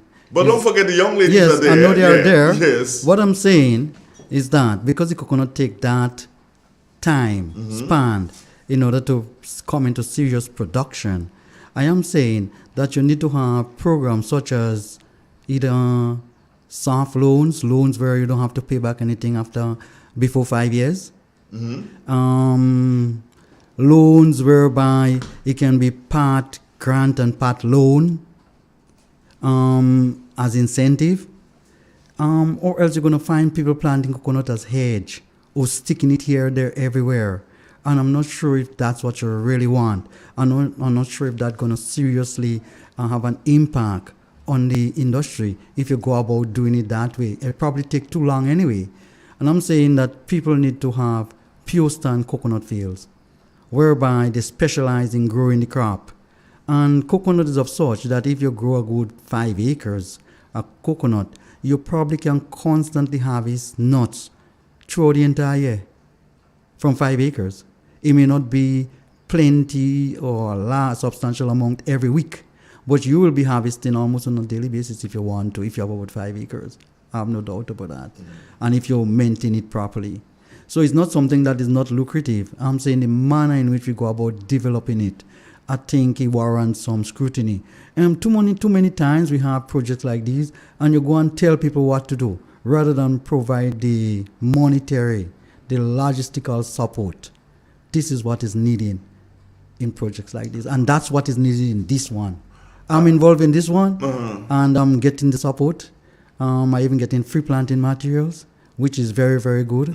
The transportation. I have to pay for that. and the planting. I have to do that myself. And the clearing. I have to do that myself. So you're saying you need some more help? I'm saying I need a lot more help. Girls, I see you smiling. You're smiling there at BJ. But what are you thinking? Well, we've heard Mr. John's life, and we are willing to meet him halfway. Because remember, this is an investment for you as a farmer. It's not an investment for us. So in saying that, we have been thinking and considering that we might be able to come up with some type of fund to help you in investing in a larger plot, Mr. John. Yes, thanks in advance. Right. And we are hoping that you can meet us halfway with that. We can't do everything. We can't give you everything that you require, but we're willing to meet you halfway. Well, I do understand that, and I know that you're not looking for, or we are not looking for handouts. However, you don't want midway or during the implementation stage of a project, you trying to figure out where the money seems to be coming from. You need to really have those monies beforehand, before you start, talking, before you start the execution of the project itself. You need to have a good few $1 million. I don't see how you people come talking about that, have nice pig. What did it give me? JD, you give me that. You give me this elaborate, nice manual as to how to grow coconut. You give me, JD, nice, well packaged. You have this big ceremony down in the stadium. You cook a whole heap of food and spend hundreds and thousands of dollars on food. I don't know where you're getting money from. You speak a whole heap of nice language. And when time comes for me to plant the coconut, now you come like I get left me alone. I don't understand those things, and they're kind of complicated. So you say, go on. Yes, go on. That's the difference between us as coconut technicians and other bodies that you deal with. Because we're here for the longevity of the project. We're here to see it through. So 5 years from now, you will see us. Okay. Be there JD, and giving our technical support. Because we're here to see that this is a project that is followed through. All right, so hold it there. There's a comment here, JD, and maybe you can respond to that. If the government subsidize every farmer's one, what is the return to the government? Tax, foreign exchange, employment. So the person who's saying that, tell them, who asking that question, tell them think again. I don't asking government to subsidize everything. In fact, they prove in some countries that subsidy has an adverse effect on the development of agriculture. I'll take a different stand, because in the US and in Europe and stuff, they subsidize the farmers with billions of dollars, and they are the same people are telling you no subsidy. There are some projects that warrant subsidy. There are some certain projects that warrant government intervention. There is certain projects that warrant institutional intervention, such as CARI, ICA, whichever. Too many times we left with poor little farmers on their own, struggling to get involved in projects, and they cannot continue because they doesn't have the resources. And they start, Andre, and the plants they might raise some money to put the plants in the soil. That's the reality I'm giving you here now. And they don't have no money to buy fertilizer to give the plants. It doesn't make sense. Andre, things like coconut and bananas and tree crops, if you starve them during the initial stage of growth, you have problems when they get very big and want to start producing fruits. They wouldn't have the proper structure in order to produce plenty. Just like you, when you're small, if they don't feed you properly, when you get big, no matter what they do, you is a weakling. Or you're a weakling, your bone didn't develop properly. Ladies, you're accustomed to BJ, I'm sure, because you've been in this farmer, so you're accustomed to saying no. He blows hard. That's why I say he blows hard. No, that's some really nice, hardworking, diligent ladies, Andrew. Very nice, hardworking, diligent people who want to see the country and the agriculture sector move forward. Hats off to those people. I'm not talking about them. No, I understand that. Ms. Patrick, some final words from you as it relates to speaking to farmers. Well, what I would say to the farmers, I would say you don't need to have 5 acres, 10 acres to plant coconut, because every little plant will add up in the long run, and you will see benefits. If you treat your coconut plant as a regular tree crop, you're sure to get good benefits. So if you're taking time to fertilize, to do weed control, to do pest control, to do irrigation like a regular tree crop, you're expected to get good return from the crops. So don't just plant the coconut trees and then just leave them to fend for themselves. You plant them and you take care of them, and then you will get good returns in the end. Ms. Thomas, Sabrina Thomas. Sabrina, I want your final comment, not necessarily to be on the whole project, but if you so desire, you may comment on the project. What I want you to do, Sabrina, for me, is to speak to other young ladies who are, some probably just got a glimpse of this, maybe this morning, maybe another time on YouTube, they get a glimpse of this, and then they would have heard 2 technicians, female, young. They're going in Soca Monarch, they're going in Groovy Monarch, they're happening, and they're wet. But they are coconut technicians. Tell them how you got there and how they themselves, Sabrina, can get there. Well, what I can say to the young women out there who are looking to get into this field of agriculture is to make a start. You know that you want to be a farmer, you know that you want to be a technician, you know that you want to be an agronomist. You would work along those lines and try to get involved in the lives of other people who are also farmers. Try to get to know farmers, try to get to listen to them. Also, take constructive criticism. Also, be able to implement changes that will be necessary for you to grow your career. You might also need to just don't think of it as a job that is left for men only. Think of it as a job that is there for men and women. And women have a particular skill of being able to adapt. So whatever the situation is that you feel that is blocking you or that might be causing you to be at a pause or a standstill from getting into the field of agriculture, just take a look around it. Take a look. Maybe you might need to look right through it. Maybe you might need to take a diagonal. But take different angles at it and go ahead and make a start. You'll get there eventually. Thank you. Make a start. I like that one. That's the biggest statement, the biggest takeout for me for young people, especially young women. You are encouraged by Sabrina Patrick, who lives St. John and travels to, say again? Sabrina Thomas. Sabrina Thomas, yes, who leaves St. John every morning and travels to Westerhall? Westerhall in St. David to her job. Where do you live, Patrick? Hope? Right. So she comes down the eastern side. One comes and one goes south and then goes back north. Is that correct? South and then west. No. You Sabrina, you go south to St. George's, correct? Yeah. And then you go north. Yeah, south and then north. See, there you go. All right, girls, thank you so very much. I hope to speak to you again in the not too distant future to find out how this is going, to find out if BJ got his assistance that you promised that he is going to get. And do take care of yourselves, and thank you very much, and give my regards to Mr. Reginald Andel when he gets to work this morning. And if he gets there late, you know what to do. Thank you for having me. All right, and enjoy your day. Okay, bye. You too. Both of you also. Take care. Bye-bye.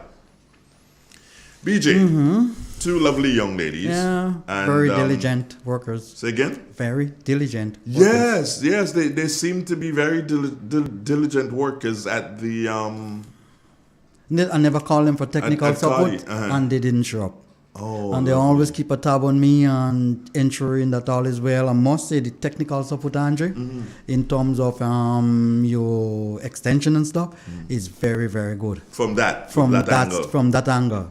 In that project, I'm just complaining about the just the nature, the financial aspect of those projects. This man and them must stop doing those things. How many acres are you doing, BJ? Let's keep that personal. They ain't ready yet. So you ready yet? So it's already planted. But I mean, and I'm about to plant some more. No, but they ain't ready to pick yet. So how worried? Just keep that down now. Hold it down now. Andre. Yeah. People or institution that decide to have project of those nature need to understand that they need to raise some money first, because Grenadian farmers, most of them doesn't have the resources to get involved in, with project of that nature because of the quantity of money that you have to invest upfront. I really want to see us stop sticking things here, there, everywhere in a disorganized way. Andre, coconut is something that is very heavy, water nut. And if you plant it in places where you're struggling to harvest it, then it'll be a proper problem down the road. So we need to ensure that we plant those things in proper areas, in not just proper areas where it can be harvested properly, where it make economic sense. Haven't you noticed? Some people these days, what they do? They goes in the field with bucket, and because the coconut is that difficult to carry, they harvest the coconut and deal with it right there. Which is not the best thing. Exactly. It's not. It's unsanitary in some unsanitary, places. yeah. For one reason, I know that coconut water attract flies. I don't know why. And you don't need to be careful. Final words from me, my brother. My planting dates. Yeah. I don't have the almanac with me today, but I have the Old Farmer's Almanac.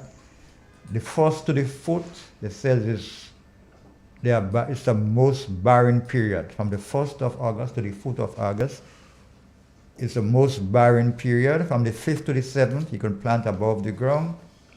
And the 8th and the 9th, they say good for above the ground. So the 1st to the 4th, most barren period.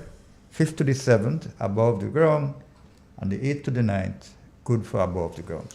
All right, we have a caller who may have a final statement. 4 callers. Good morning. Good morning. Yes.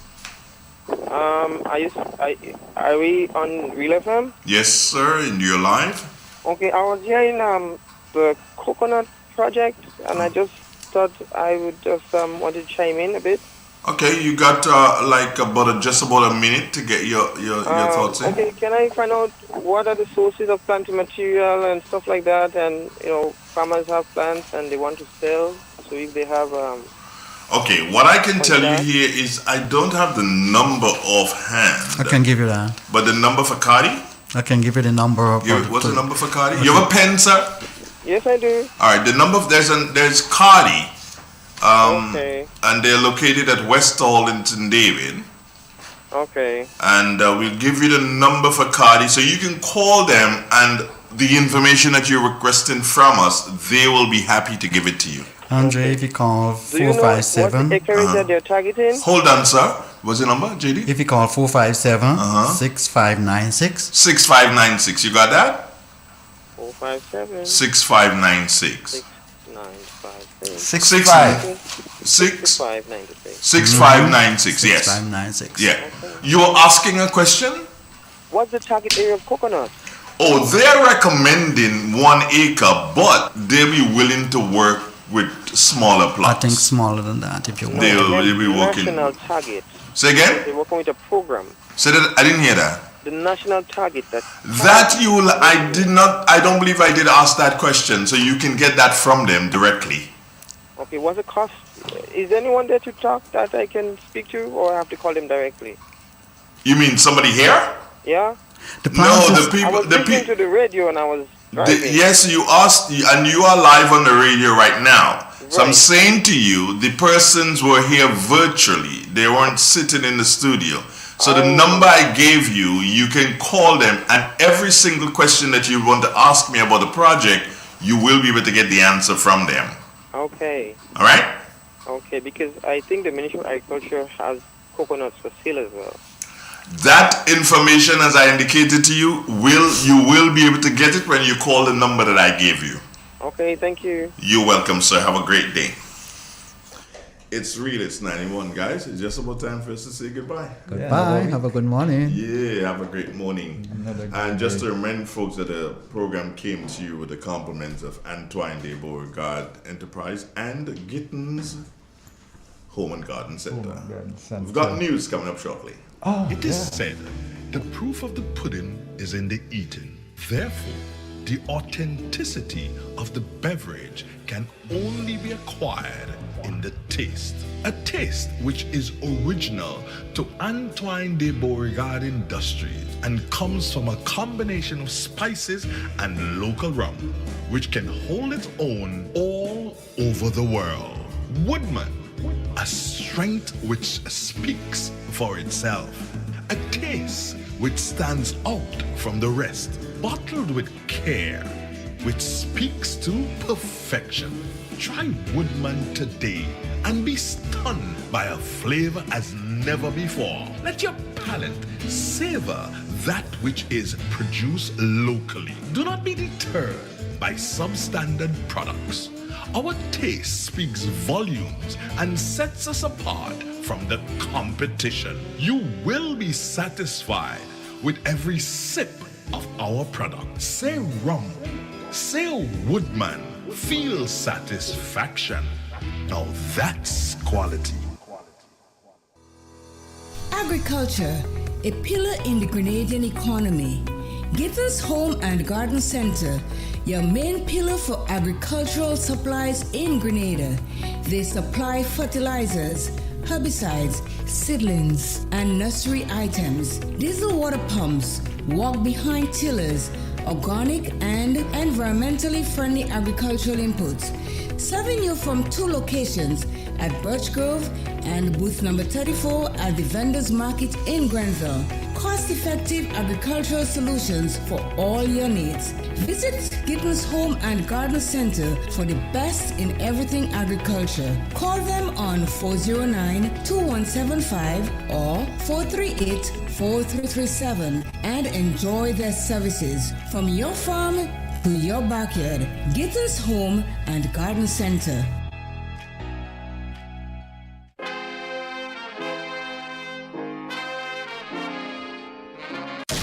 Triple N. Informative, entertaining, and first. Every hour on the hour.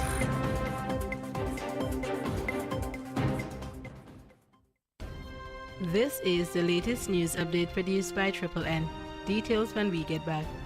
The Rotary Clubs in Grenada introduce the Good Neighbor Initiative, a program designed to assist individuals and families who require short-term assistance with electricity bill payment and the cost associated with rewiring of homes due to fires and natural disasters. If you or someone you know is in need of help, please visit our website at www.goodneighborinitiative.org. The Good Neighbor Initiative, helping individuals and families with short-term electricity bill payments and electrical wiring.